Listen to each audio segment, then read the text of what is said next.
All right, guys, we're out here working on the old cab here. Working on getting plug wires made for this. We bought some online and they're called Tons Performance. Found them on eBay. Buddy with the Chevelle actually bought a set of them and he likes them. But they're ceramic booted 8mm plug wires, cut to length, because we're remote mounting the coils inside the fenders. So I went and bought a pair of pliers. Napa. I bought these from Napa. These things were expensive as shit. So hopefully I start making a bunch of plug wires because these were really expensive. But yeah, we're gonna get the plug wires made and then I gotta work on getting the shift linkage ran in a better spot. And then my next thing is gonna be, I gotta redo one of the turbo drains and then I need to go over to finish lines and whip up a couple turbo feed lines. And I'm gonna try and hopefully do that today. So I'm gonna get into trying doing these plug wires and maybe tomorrow. Maybe I'll do them tomorrow. But plug wires are gonna get done today. That's what I'm doing. Just plugging away at this, we went over to finishing lines and got our nice black on black turbo feed lines whipped up and made. And got those kind of routed with P-clamps. And then they come down here underneath the car and connect just above that. Gotta get some zip ties. This one will go down and it'll be like P-clamp to the cross member down here. I might actually even do it on the front of the oil pan there. But all those are in, everything's tight there. My next order of business is going to be sorting out this shifter linkage, getting the right cable in and stuff on it, and getting the shifter working. And then I need to unbolt the torque converter and double check converter spacing because I don't know that they actually measured it and set it up properly. So I told him I'd pull that back and check that for him as well. We got all the coils mounted and all the custom length plug wires made. As you can see there, nice ceramic booted wires. This side looks better over here because you don't have a steering gearbox in your way. But yeah, everything nice and tucked up. Wires look good. And then I started making exhaust hangers here. Got some stainless strap, got those all cut and ready to go. I ordered some grommets for these so I can grommet it to the body of the car. And I'll weld this in. And then that way, you know, with the heat expansion and stuff, this won't try and move around and roll around on him. You can tell there I'm wiggling it a little bit and don't want any of that movement there. So we're gonna get some grommets and then we'll get those tacked in place. I'll probably actually just roll the TIG over here. That's a pretty easy spot. I should be able to get in there and burn all that in on the car, at least get it tacked in place. And then I'll get it off the car and then burn it all in and drill some holes and stuff for the hangers. But yeah, we're just chipping away at that. Now that we've got plugs, plug wires, we'll get the linkage done. I still got to do the trans cooler lines. Those are going to be next as well. And then I should be able to let the car down and start working on getting it wired so we can try and fire this thing up. That's my next order of business, is get everything together enough, which actually, since I'm going to undo the converter, I may unbolt it, slide the converter back before I make the training cooler lines, just cause, and see if somehow we can get this thing to fire up. And I'll hardwire the pump and just see if, check for fuel leaks and stuff. We'll just try and start this thing up. Let me do a few things and let's see if we can fire this thing up. Piss on it. Well, we came out to sell some parts and we got an unexpected dyno session. We're gonna throw this thing up on the dyno and make a couple wastegate pulls and just see what it makes real quick. Not we're gonna do any tuning or nothing like that. We're just gonna make a couple baseline pulls and just see what it makes on wastegate.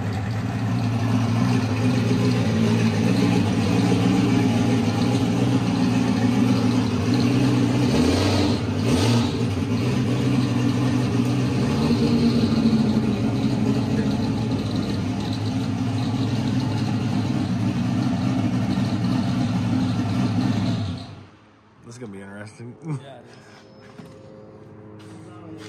This is not on the agenda. You gotta get your big ass out the door. Or you might just have to stand there and make the pull yourself, because otherwise John's gonna have to climb through the window. Yeah, you can pull yourself. First time for everything, Troy. Yeah. We're gonna pop your dyno cherry. I'm a little scared. He said, I'm a little scared. So it should make 14 pounds-ish. That'd be a good thing because we'll actually be able to load it and see what it makes. We did this. She's complaining that I haven't had enough time in the car, so. Well, we're getting seat time rip. without having to go to the track. She was complaining about not wanting you to take it to the track. This is just seat time. First rip, what do you think it's gonna make? 675. Okay, all right.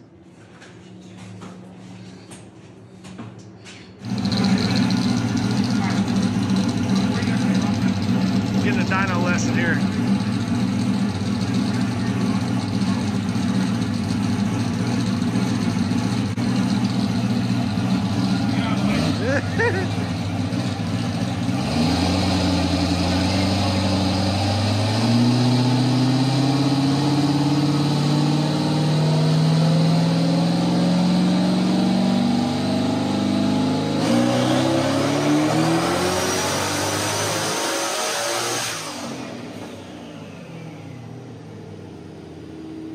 God dang.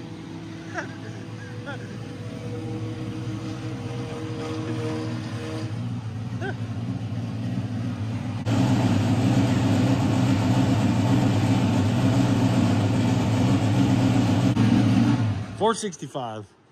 Turn the key back on. Yeah, we're gonna pull the dialogue. That was $465, but there's a lot of oscillation from the tire. Oh yeah, that one's way low compared to this one. Oh yeah. As John and I hide. Yeah, that's what we're doing. We're hiding behind the tires.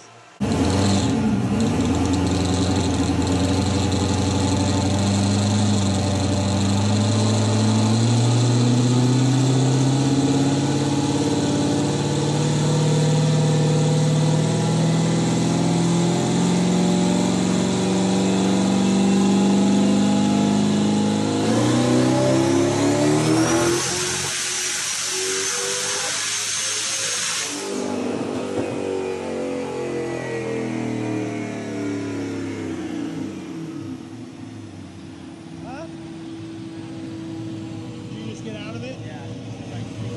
Was that third gear?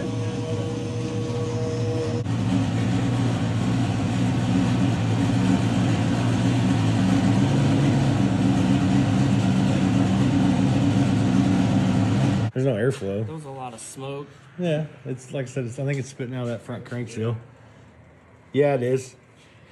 Because the cover looks like it's damp. Hey, you're special with the front crank seals. You just did the one on your Yukon, so you're good. I don't want to do it again. All right, so we're rerouting the wiring. Like I said, we're mounting the ECU down here on the kick panel. And then we've still got some excess wiring that we're gonna tuck up inside the dash here. And then we've got this Sloppy Mechanics dial-a-boost set up here.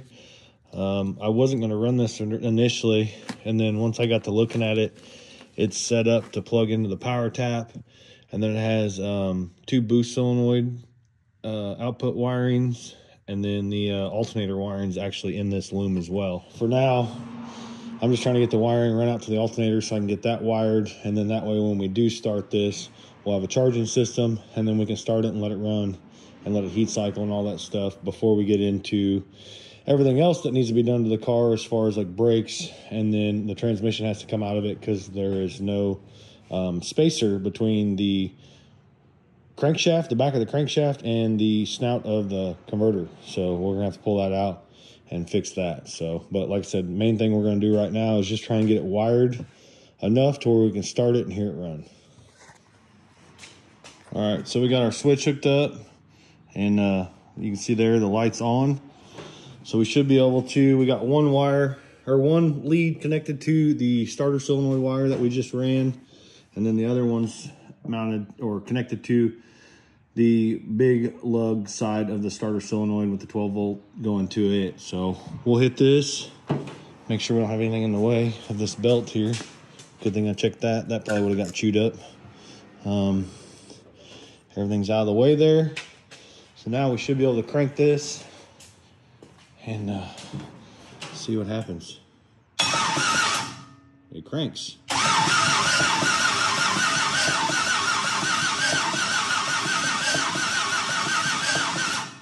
So that is a good sign. So we know the starter works. We know the engine spins freely. Still got to put the intake manifold back on it, hook the wires up, or hook the hoses up to the rails. I got the intake sitting over here. I actually need to go ahead and modify the throttle body. These cheap eBay throttle bodies, these are the ones that I take apart, and then I've got a special seal that I put inside this, and that's what makes these so cheap. But the downfall to them is they always leak boost pressure through this shaft where it comes through. The TPS side of it's fine because the TPS actually has an O-ring on it, where the throttle linkage side of it, there's a machine surface inside this body, and you can actually put a seal inside there. So normally I'll tell people, you know, if you buy these, then I'm going to go ahead and modify them and put this seal in. I already did another one for a customer, so I'm going to pop this off here in a minute. We'll get that modified. That way that's good and ready to go. And I still got to put one fuel rail on the other side. Little things. We got another switch 12 volt inside there that we got to run back to the battery for now, just as a temporary deal to start it and fire it. And then we've got a ground wire inside there that we've got to find and get grounded. And then essentially we should be able to power this thing up. I do need to build a tune-up for it. So that's one thing I'll go through. I've got a couple 5.3s. I've actually got, I'll probably take the tune-up from the Dart, the twin turbo Dart. This is essentially the same thing. The only difference is this is a 5.3 where the Dart's a 4.8. But same camshaft and everything in it that's in this. So only thing I'll have to change is injector data. The Dart has thousands in it, and I believe these are 1200s, if I remember right. I'll have to pull them out. I think they say on them somewhere, maybe. Yeah, nope, these are thousands as well. So yeah, I could pretty much throw the Dart tune-up in this thing, and this should run really well. But yeah, so I'm gonna get a couple of these things done, get the wires kind of roughed in, get all this situated, put it back on the car, and we'll just try and see if we can crank this thing started up. Got the rails and everything buttoned up, got the intake bolted back down, got the throttle body modified. I pull the vent tube up here. I pull this, thread that, tap that, and put a plug in it. And then we lock tight all the throttle blade screws, and then we put the seal inside the housing there. One thing I'm going to do before we try and start it is I need to check the oil, but I also need to prime the oil system and make sure we get oil to the turbos. All right, so we got our switch. We got our little makeshift bottle here hooked up. I got the battery charger hooked up to it, and let's crank on it and see if we can get some oil pressure. Made sure it had oil in it. I've been cranking on it a little bit. Still don't have oil pressure yet. And then I've got my little makeshift fuel pump wire in here. Just got these leads. I'm just going power and ground on the pump. I put about, I don't know, maybe a gallon and a half or maybe 2 gallons of fuel in it. So we're gonna hook up the positive terminal here, let it run for a minute, and see if we can find any leaks or not.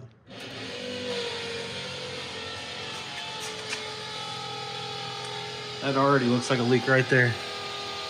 Yep. Oh, where's that coming from? Yep. Already got a leak. That is coming from the filter. So, gonna have to figure that out. I don't know if it's the actual filter or if it's the... to get my light on down here and check this out, but it looks like it's leaking from the body of the filter. Maybe whenever I pulled it off and checked the element, maybe I didn't get it tight enough. The pump's not leaking. I don't see anything up there yet, so we'll get up to the rail, see if we can find any leaks up there. I don't have anything here. Looks like just that filter right there so far. No leaks there. Anything on the back fittings? No. I'm gonna check that filter back there, see why that one's leaking. Well, I was down here.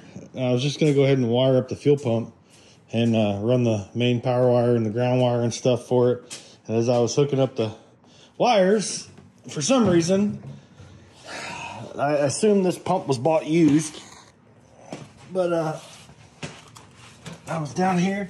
I'm glad I was doing it finally with some light, but I don't know if you can tell, there's fuel coming out of these electrical connectors. Oh yeah, you can see it all right here.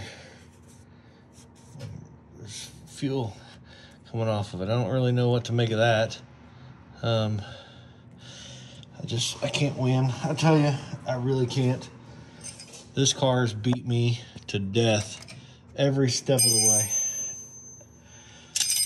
But so I got to pull the filter off, figure out why it's leaking. Maybe the seal rolled on it or something. But it's dripping out of the, right there where it connects. You can see it right there. But yeah, it's dripping out of the seam right here. So I don't know if the seal rolled up on me whenever I pulled it apart. And then this thing, I gotta figure out why these are leaking. So I guess I'm gonna have to pull the pump off. I'm gonna have to drain the tank because I put a couple gallons of fuel in it.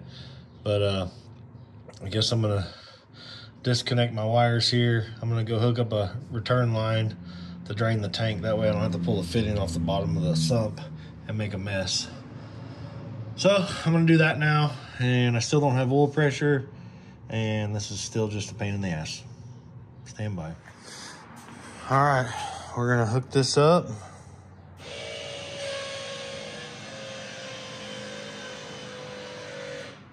I hear fuel. We'll prime that a couple times. All right, guys, here goes nothing.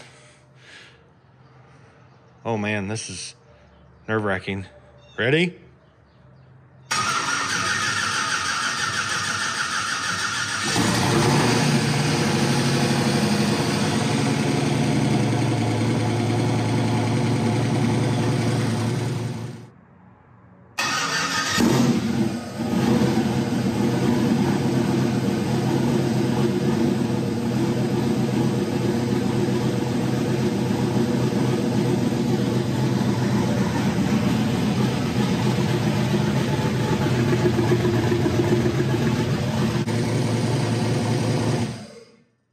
Guys, it starts, we have oil pressure. Oh my gosh, how freaking cool. Oh man. So we didn't have battery voltage yet. All we had was 12 volts on the battery. And I need to hook the charger back up to it, try and get it up there a little ways. Like I said, if I can get it to start and run, my thing is I can get it up in the air. I can run my positive wire from my alternator down to my starter lug, and then we'll have charging system. Then we can get the wiring for the fan done. Then we'll have the cooling fan, and then we can put water in it and heat cycle this thing, make sure everything's good, let it sit there, run, do all that stuff at idle. And then we can get it back up, pull the transmission out, sort out all that stuff, get the tranny cooler lines made. And then as far as starting, running, and being mobile on its own, that's where we'll be there. But we still need to wire up a ignition switch, start button, and then if he wants to do all the lights and stuff as well. I got all the wiring, everything set up, I believe, for the ignition switch and the start button. Got a lot of the wiring cleaned up here. There's still obviously like input wires and stuff hanging, and then I've got a zip tie, this excess wideband sensor, and the this Sloppy Mechanics harness up out the way. But we've got everything nice and ran for the switches. And then, like I said, we got everything loomed up here, runs down and back inside the trunk. And this will be, since the car, we decided not to put a fuse box on it, like he just wants it to start, run, and then drive. So I just kind of put together like a generic wiring setup on this thing. And wiring comes back, everything splits off, goes to a circuit breaker. And then that's basically all the Holley, like the Holley main power and main ground, go to the battery. But the like main power for the fan, I run a a single wire back for the fan, run it to the circuit breaker. The ignition wire going up to the ignition switch is fused and runs all the way up to the back of the ignition switch. Yes, I got to redo the main power cable because they've just got it shoved through this jagged hole in the floor pan. So I've got to get underneath the car once I get it up in the air to wire up the alternator. I'm going to drill a hole, run a grommet in the floor and then up to this. And plus that wire or that cable is super long underneath the car. But we're going to connect our circuit breaker, and we're going to go up here and we're going to turn our power on and make sure our power works like so. Ignition switch, so we're going to turn our ignition switch on. Pump primes, tacks lit up. We're going to need to adjust that. There we go. Set this to 6,500. And then we've got power here. Let's just see if our start button works. And then we'll turn our switch off and make sure it kills it.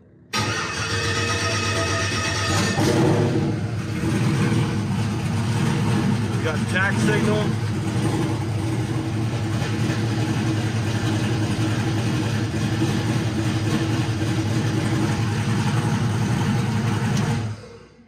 Boom.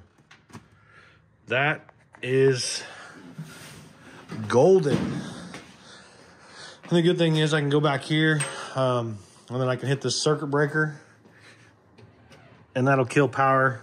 You know, all the main power is going up front for the switches and all that.